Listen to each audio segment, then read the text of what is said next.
The terminal was buzzing like always, people dragging luggage, boarding calls echoing, announcements crackling from old ceiling speakers.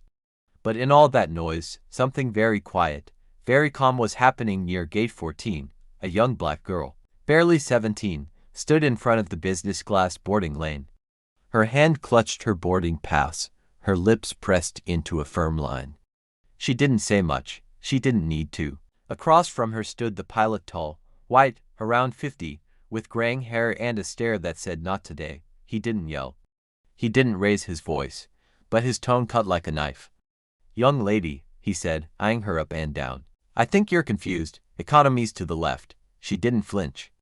She just held out her pass, clearly marked, business class, seat 3A, but the pilot didn't even glance at it. He shook his head. "You're not cleared for this section," he insisted.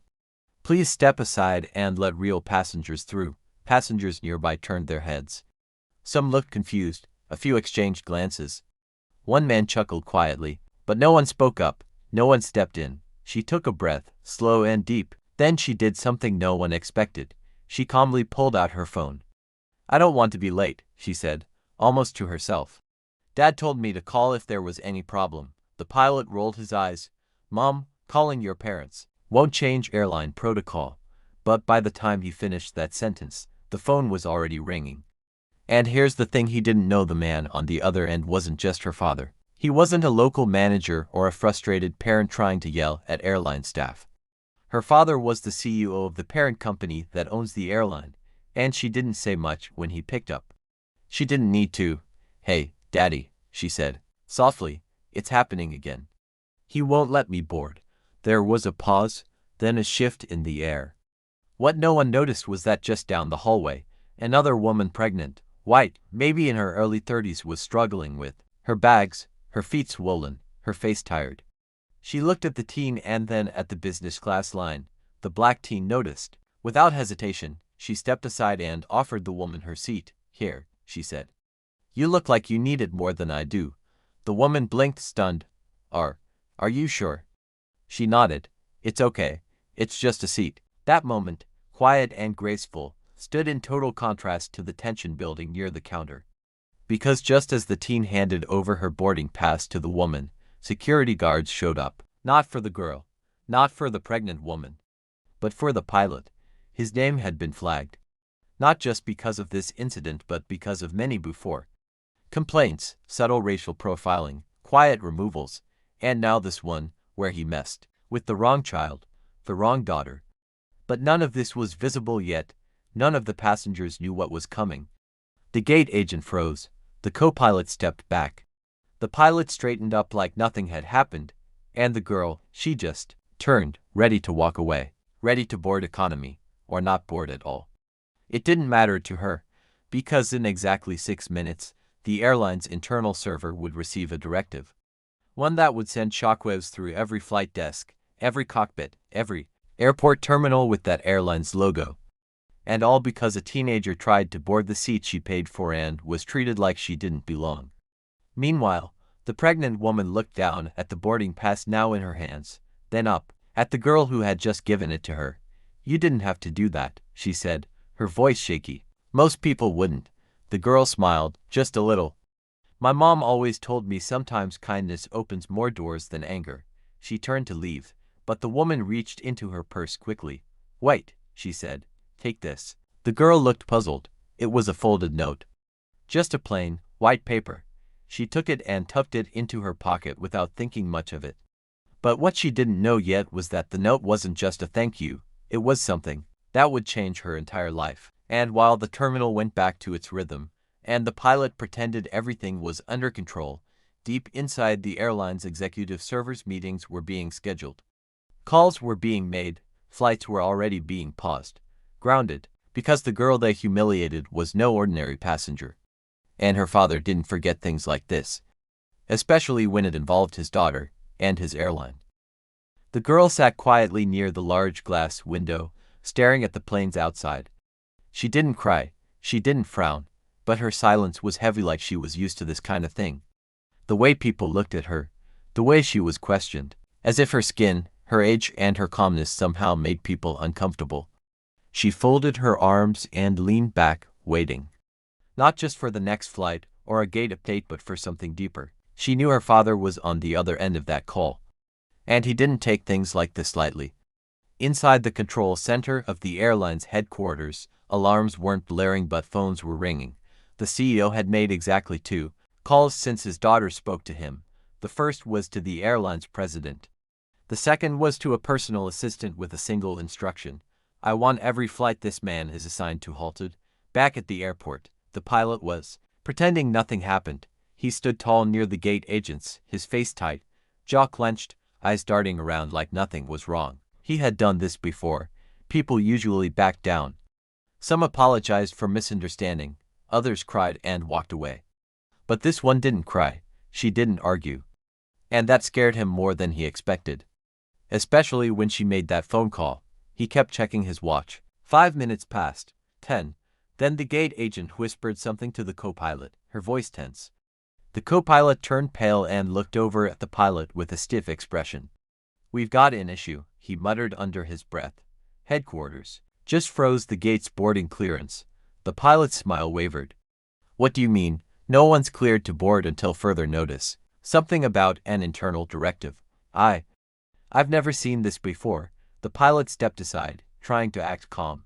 He grabbed his phone and began dialing. Meanwhile, the girl reached into her coat pocket and unfolded the note the pregnant woman gave her. She hadn't planned to read it, but curiosity got the better of her. The handwriting was neat, written in blue ink. You may have just changed 2 lives today. Mine. And yours. Please call me when you get a chance. At the bottom was a name she didn't recognize. But the last line caught her attention more than anything. I work with people who open doors, and I believe yours is about to open wide. She blinked. Who was this woman? Just then, her phone buzzed again. It was her father's assistant. Hey, sweetie. Your dad wants you to wait exactly where you are. Do not board any flight. Someone's on their way to meet you. Who? She asked. You'll know when you see them. She exhaled slowly and stood, clutching the note in her hand. Her eyes drifted back toward the gate. The pilot was still there, but now he looked worried. Sweat formed on his forehead, and he kept glancing at the screens. Something was wrong, and he knew it. Passengers nearby were getting restless. People were checking their phones, looking confused about the delay. A few parents were calming kids, and business travelers were muttering complaints. But no one knew the real reason the flight had suddenly been put on hold. 20 feet away, the pregnant woman had already boarded thanks to the business class pass the girl had given up. She looked out the small window of the jet bridge and caught the girl's eyes. She gave a small wave.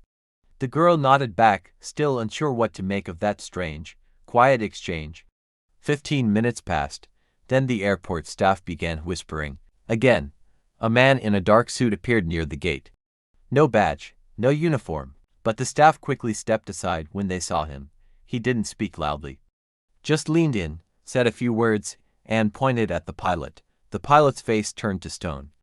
No, this is a mistake, he muttered. There's no way this is, but the man in the suit didn't argue.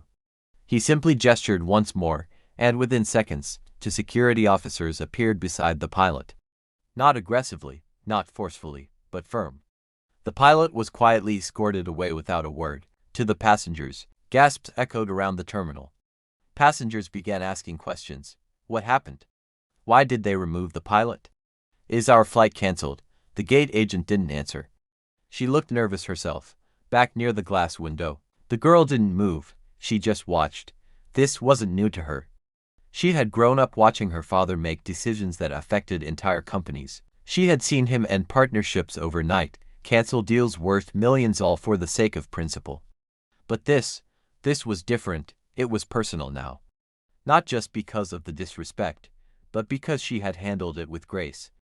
And that's what her father respected the most. As the passengers were told to wait for further instructions, the man in the suit walked toward the girl. He didn't introduce himself, just handed her an envelope. From your father, he said softly. She opened it. Inside was a card with a single sentence. You did the right thing. Always remember that, Dad. She smiled, just a little, then tucked the card away. But the day wasn't over yet, not even close. The airline's media team was already working in overdrive trying to figure out how to spin this situation before it hit the press. But it was too late. A teenager with a smartphone had caught the entire thing on video. The pilot's tone, the words he used, the way he dismissed her without ever looking at her pass. That video was already climbing in views, being shared on social media, and reaching people with influence. Within hours, hashtags started trending. Hashtag boarding while black. Hashtag Chevalon get their hashtag business class girl. People started asking, who was this girl? Why was the flight delayed? Who was the pilot? And why did security remove him so quickly? Meanwhile, back inside the jet, the pregnant woman reached for her bag and pulled out her phone. She began writing an email to board chair at globalmentorshipfoundation.org. Subject, young woman deserving of full sponsorship. She described the girl in detail. Her kindness, her composure, the discrimination she faced and how she handled it with dignity. Then she ended the email with a bold recommendation. She is the kind of person we need to invest in. I don't know her story yet, but I will. And I promise you she is worth every opportunity we can offer. The woman had said, she didn't even know that the girl who had given her that seat was already on the radar of more than one major organization. Because in this world, you never know who's watching. And you never know how a small act of kindness or a phone call to the right person can begin to shift the ground beneath an entire system. The airport's loudspeaker buzzed again, but this time, the voice behind it sounded nervous. Ladies and gentlemen, we apologize for the delay. Flight 672 is currently paused due to an internal review.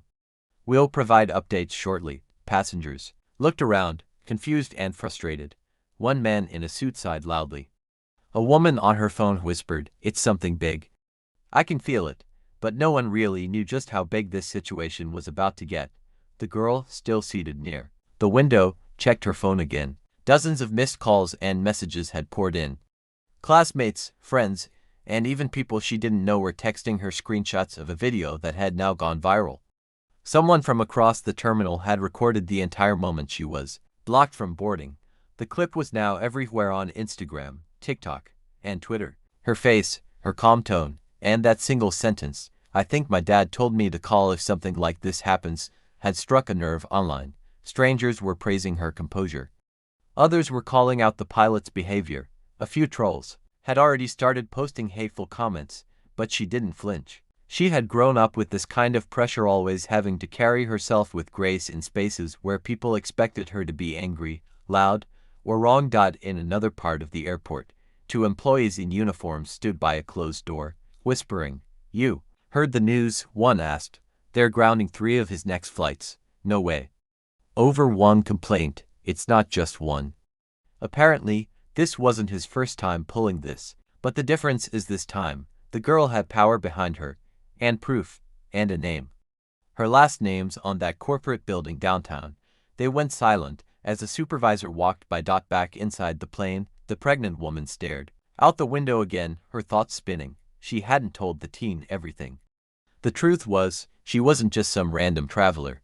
Her husband was on the board of a national scholarship foundation, and she had connections, powerful ones. But what struck her most wasn't the girl's name or who her father was. It was the way she handled herself. So many others would have yelled, broken down, left, but the girl had stayed calm, offered her seat to someone else, and walked away. Like it didn't matter. That kind of heart, that kind of strength, that was rare. Meanwhile, in a conference room hundreds of miles away, the CEO, her father, was already on a video call with the airline's executive team. His tone was steady, but cold. "This isn't about my daughter," he said.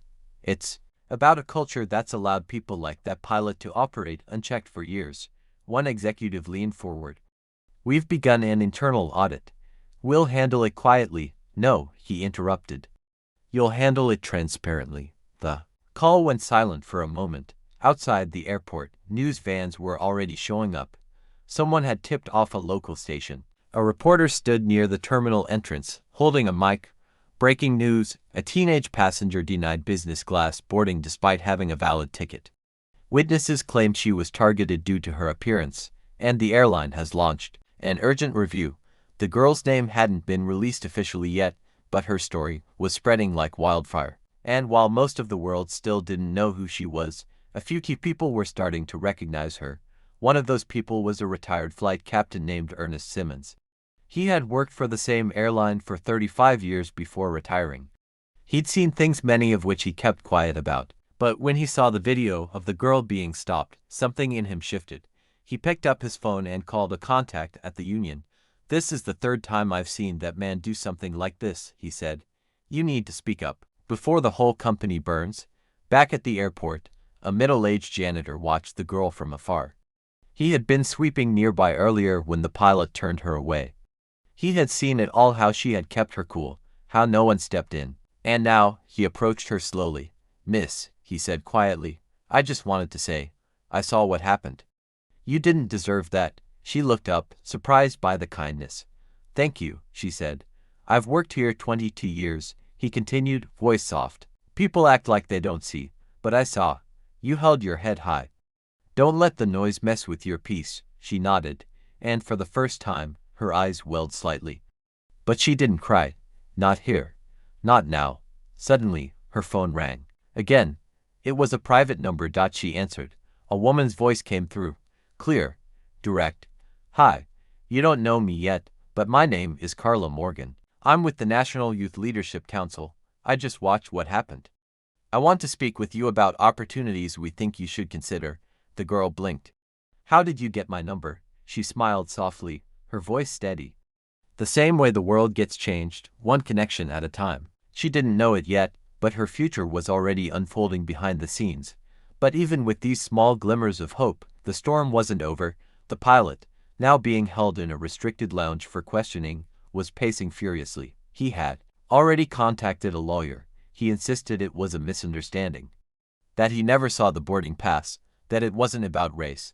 But the video said otherwise. And now, every step he took was being watched, every word being recorded. In another part of the city, a civil rights attorney had just been forwarded the clip. She didn't hesitate. "I want to speak to that young woman," she told her assistant.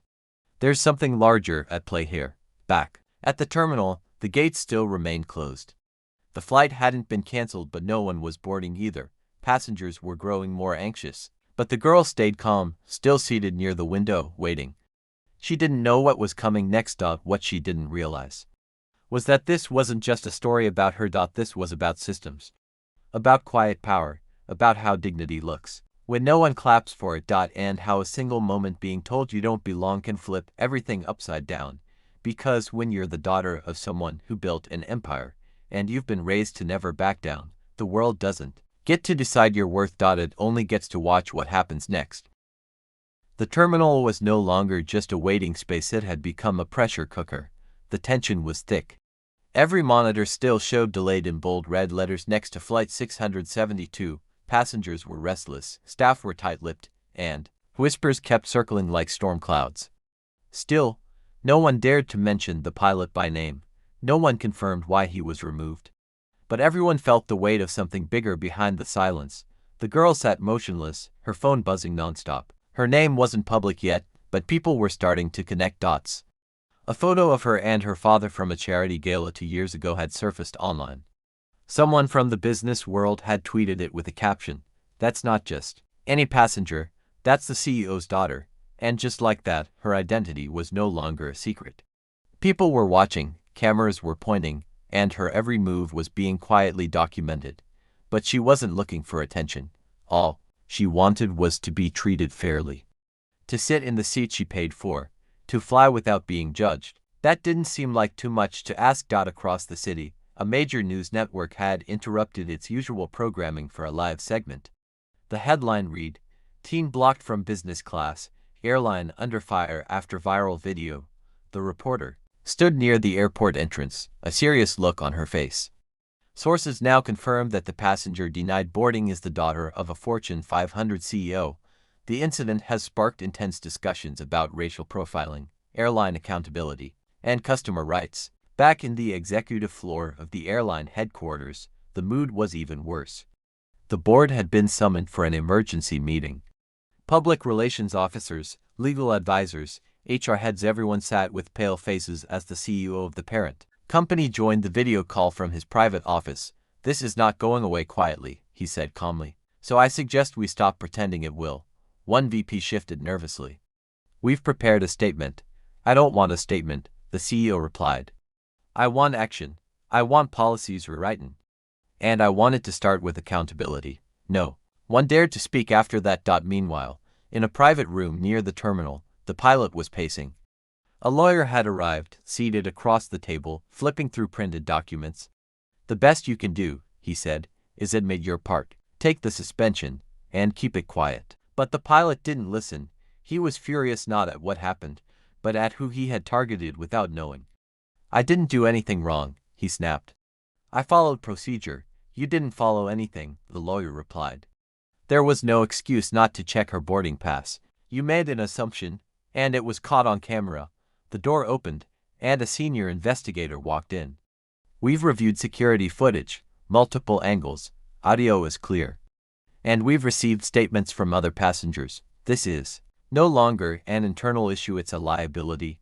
The pilot went silent, face pale. At the same time, the pregnant woman who had taken the business class seat was being escorted off the plane. She looked confused but calm.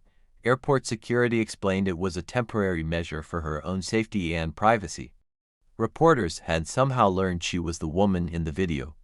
Her email to the Scholarship Foundation had already started a chain reaction, and organizations were reaching out to get the full story.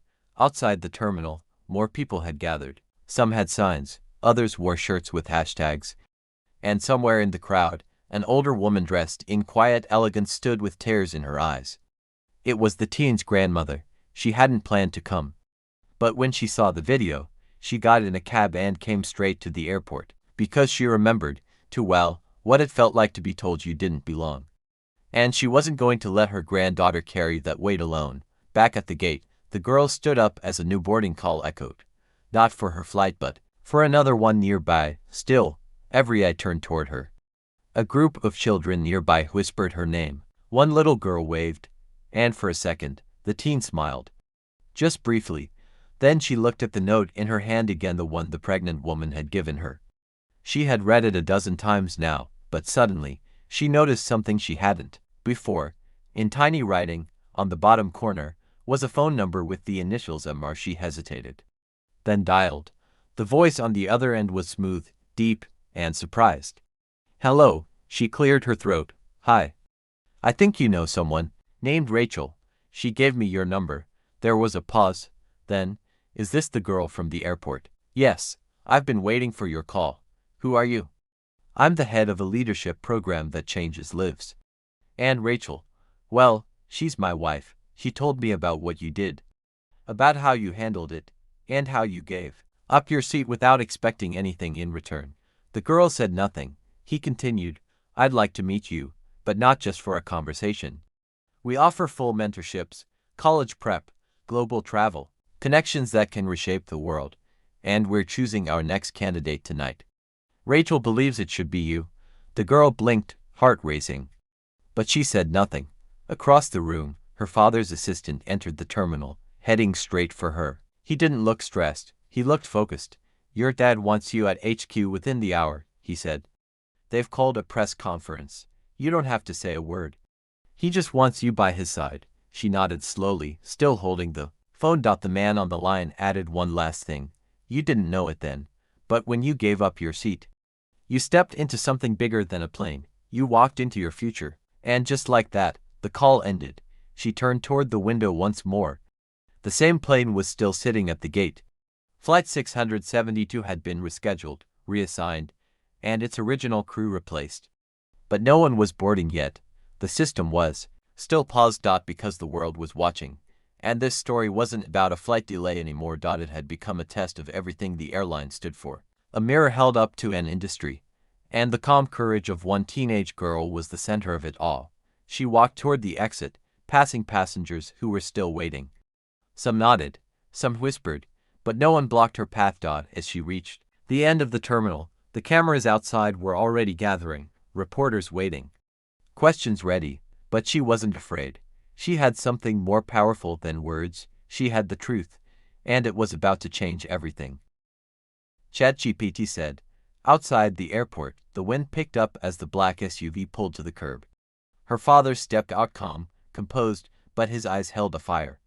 Not the kind that burned hot with anger, but the kind that blazed with purpose. When He saw his daughter walk out of those sliding doors, still holding her backpack, still carrying herself with quiet strength. Something in him shifted. He opened the door for her himself. The cameras flashed. Reporters shouted questions. Is it true your daughter was racially profiled? Are you grounding more flights? Will the pilot face charges? But the CEO didn't answer them, not yet. He just looked at his daughter. You okay? She nodded. I didn't yell. I didn't cry. I know, he said. I'm proud of you. They drove straight to headquarters. Inside, a press conference had already been set up. The room was full of reporters, corporate heads, advocates, and even passengers who had been on that flight. Everyone wanted answers, but when the father stepped up to the podium, he didn't start with facts or policy. He started with his daughter. She had every right to sit in that seat, and she had every reason to be angry. But instead, she gave that seat to someone else who needed it more. That's not weakness. That's strength. And that's the kind of leadership this world needs. Cameras clicked. People nodded. Then he addressed the bigger issue. We are reviewing every case, every complaint, every flight, because this wasn't about one mistake. It was about a pattern that's gone unchecked for too long. And that ends today. Applause followed, not from everyone, but from enough. Later that evening, back home, the girl finally sat on her bed and pulled out the note again. This time, she turned it over and saw a second message scribbled in the corner. Sometimes, giving up your seat gives you something greater than comfort. It gives you purpose. That night, she replied to the mentorship program. She said yes. The following month, she was accepted into a national leadership initiative, featured in a major magazine, and invited to speak at conferences, not because she was the CEO's daughter, but because she'd earned something more powerful than respect. She had become a symbol of quiet resistance, of grace under pressure. And as for the airline, they didn't just make internal changes, they made public ones. New training, new leadership, a new culture sparked by one moment of injustice and one girl's decision to respond with dignity. Moral of the story: sometimes the most powerful thing you can do isn't fight back with anger, but stand your ground with grace. Because in a world that tries to tell you where you don't belong, real strength is knowing exactly who you are and refusing to shrink for anyone.